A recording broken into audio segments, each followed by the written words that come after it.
और समाज के बीच में आप सभी शांति बना रहे। सबसे पहले तो मंच पर विराजमान सभी मेरे सम्मानित परम पूज्य संतों को मैं नतमस्तक सबको प्रणाम करती हूँ।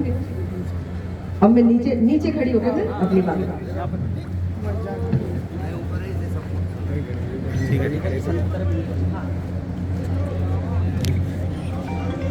आज मुझे कहते हुए बड़ा दुख है इस बात के लिए कि संतगण धरने पर बैठे हैं।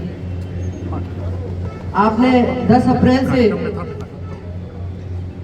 इस कार्यक्रम का आगाज किया। उस समय मैं यहाँ नहीं थी, बाहर थी महामहिम के साथ। 6 तारीख को निकल गई थी जैसा ही सदन स्थगित हुआ। अगर मैं उस समय होती तो जरूर मैं कोशिश करती कि ये और हम सब बैठकर सब मेरे प्रतिनिधि, विधायक, मंत्री जी, सभी मेरे पार्टी के सदस्य ये चीजें न हो इसका प्रयास करती। लेकिन आज आप लोगों के बीच में, हमारे बीच में ददरुआ धाम महाराज बैठे हुए, आपके चरणों में नमन करती हूँ।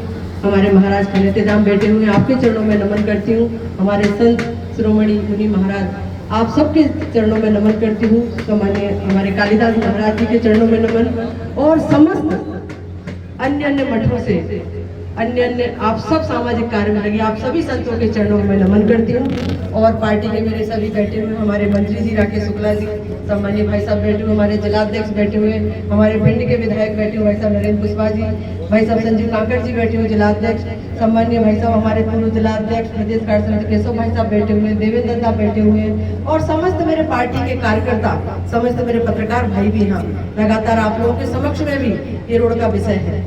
वैसे तो मुझे लग रहा है इस विषय के लिए मैं क्या कहूँ, आप सब संत यहाँ बैठे हुए हैं। आप सब अगर अनुमति दें तो आप सबके आशीर्वाद से, सबके प्रयास से, मेरे सभी पत्रकार भाइयों के प्रयास से, मेरे सभी जनप्रतिनिधि के माध्यम से, सभी जन के प्रयास से जब मेरे पास बातें आई मैंने रखी। अगर आप सब अनुमति दें तो मैं कहूँगी यहाँ पर। अनुमति है महाराज? बिल्कुल। आप सबने 2019 में इस बहन को, इस बेटी को सांसद बनाया। आप सबने संतों की कृपा से आशीर्वाद मिला, सभी भाइयों की कृपा से आप सबने मुझे एक चौकीदार की भांति यहाँ से चुनकर भेजा। और मुझे लग रहा है 8-1 महीने बाद कोविड आ गया। 21-22 के लगभग 22 के कोविड में चला गया 2 साल। लेकिन 2022 से इस रोड को लेकर लगातार मैंने, मेरे सभी मंत्रीगण हैं, चाहे विधायक गण हैं, चाहे समय पर तत्कालीन जो भी हमारे प्रतिनिधि रहे हो, सबके प्रयास से मैंने लगातार 2022 से इस रोड के लिए प्रयास किया। 2022 में मेरा पहला पत्र अप्रैल में गया माननीय गडकरी जी के लिए। उसके बाद प्रक्रिया चलती रही, तमाम चीजें आती रही, ये 4 होगा, 6 होगा, टोल टैक्स है, 25 तक है। लेकिन इस रोड को 2023 में माननीय गडकरी जी ने स्वीकृति दी, और उसकी स्वीकृति के बाद प्रदेश सरकार के पास पत्र आया। उस बीच में भी मैं लगातार माननीय मुख्यमंत्री जी, तत्कालीन मुख्यमंत्री शिवराज सिंह चौहान जी थे उस समय, उनसे भी मिली। उन्होंने भी मुझे पूर्ण आशीर्वाद दिया, बहन ये बड़ा विषय है और ये रोड होना चाहिए। लेकिन बहुत सारी ऐसी टेक्निकल प्रॉब्लम रहती है कि शासन की प्रक्रियाएं रहती है, उनमें बहुत सारा समय भी लगता है।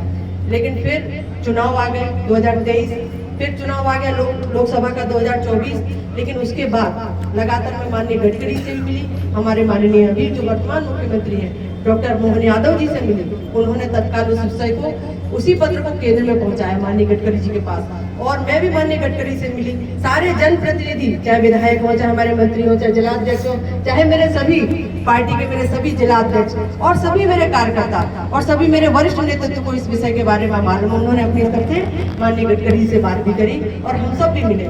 माननीय गडकरी जी ने हाल ही में, जैसा कि कलेक्टर साहब ने भी बताया, इस रोड को 4 लाइन की स्वीकृति मिल गई है। और एक और बात बताती, जब रोड का डीपीआर के लिए यहाँ बोला कि रोड की डीपीआर बनाइए, तो शासन स्तर से 2 रोडों के डीपीआर भी बनाए गए कि 6 लाइन बनाई जाए, 4 लाइन बनाई जाए। तो अधिकारी अपनी तरफ से एक 6 लाइन का प्रपोजल ले गए, और एक जो वर्तमान में भी रोड है इसका प्रपोजल बना। लेकिन जो एक प्रपोजल था वो पूरा ग्वालियर से लेकर कानपुर रोड और एक्सप्रेस वे रोड, उससे सीधा ग्वालियर से कनेक्टिविटी होता, वो 6 लाइन ग्रीन फील्ड में जा रहा था। मैंने उस रोड को भी समझा। फिर माननीय मंत्री जी ने कहा कि बहन जी आप बताइए आपको कौन सी रोड की आवश्यकता है और कौन सी रोड पहले महत्वपूर्ण है। तो मुझे लगा अगर वो रोड भी बनती है तो कोई बुराई नहीं, वो भी बने, लेकिन पहले रोड हमारी भिंड ग्वालियर से भिंड इटावा मार्ग जो मालनपुर, गोहद, मेहगांव, भिंड और फूक को क्रॉस करते हुए आगे इटावा को जाएगी। पहले इस रोड को प्राथमिकता देते हैं। मेरी सरकार ने, मेरे सभी जनप्रतिनिधियों ने तय किया कि पहले इस रोड को स्वीकृति मिले और उसके कारण इस रोड को 4 लाइन की स्वीकृति मिली है। उसकी DPR बन रही है। मुझे लग रहा है एक पत्र अभी मेरे पास तत्काल में आया है कि 25 तारीख को मध्य प्रदेश, महाराष्ट्र और 2 राज्यों अलग अलग 22 को है, कुछ राज्यों की बैठक, कुछ को 23 की है, कुछ राज्यों की 24 को है और हमारा जो मध्य प्रदेश राज्य है उसकी 25 को बैठक है। तो उसमें इस रोड को जमीन का अधिग्रहण कैसे क्या करना है, कैसे बाईपास बनेंगे, पूरा मालनपुर से लेकर गोहद, भिंड, मेहगांव और जो हमारे नगर आ रहे हैं पूरे जिले में वहाँ बाईपास बनेगा तो उसके लिए भूमि का अधिग्रहण करना और ये सारे विषय जो सरकारी अमले जो करेंगे तो उसका एक पत्र 25 की बैठक होगी। उसमें जो भी डिसीजन मिलेगा महाराज जी, मैं सभी मेरे पत्रकार भाइयों को जो मेरे पास सभी पत्र हैं उनको भी सब उनके माध्यम से मैं आप सबको अवगत करा दूंगी और पूरे क्षेत्र की जनता जनार्दन को भी अवगत करा दूंगी। बाकी जो 25 को डिसीजन होगा उसका पत्र मेरे पास आएगा। मैं सबसे पहले आप संतों को बताऊंगी, सभी पत्रकार भाइयों को दूंगी, जिले के सभी प्रतिनिधियों के पास भी उस विषय का आएगा, कलेक्टर साहब के पास भी वहां से क्या प्रक्रिया चालू हुई है वो पूरी यहाँ पहुंचेगी। कुल मिलाकर आप सबके आशीर्वाद से हम सब प्रयास करेंगे। जैसा कि माननीय मंत्री जी ने कहा कि अभी कम गति से काम चल रहा था लेकिन तेज गति से मैं तो आप सबसे आग्रह करती हूँ, आप सब संतों के आशीर्वाद से, पूरी सरकार आप सबके आशीर्वाद से बनी है। माननीय प्रधानमंत्री श्री हमारे मोदी जी आप सबका आशीर्वाद लेके काम कर रहे हैं, जन जन तक काम कर रहे हैं। हमारे मुख्यमंत्री प्रदेश के आप सब संतों की कृपा से आज डबल इंजन की सरकार है, केंद्र में भी प्रदेश में भी, और आप सभी संतों का आशीर्वाद मुझ बेटी पर भी बना रहे। मेरे सभी सम्मानीय मेरे यहाँ जनप्रतिनिधि बैठे हुए के कार्यकर्ता, मेरे सभी पत्रकार भाइयों, मेरे जन जन का एक जन जन तक आप सबका आशीर्वाद बन रहे हैं और तेज गति से इस प्रोसेस में हम लगे और निश्चित तौर पर आप सबके आशीर्वाद से, मैं कुछ नहीं कह रही, सब आपके आशीर्वाद से हो रहा है। जैसे कहते हैं करते हो प्रभु और नाम हम सबका हो रहा है, तो करने वाले तो आप सब हैं। आप सबका आशीर्वाद होगा, निश्चित तौर पर इस काम को तेज गति से और हम करेंगे और आपके आशीर्वाद से इस काम को जल्दी से जल्दी इस काम की शुरुआत हो।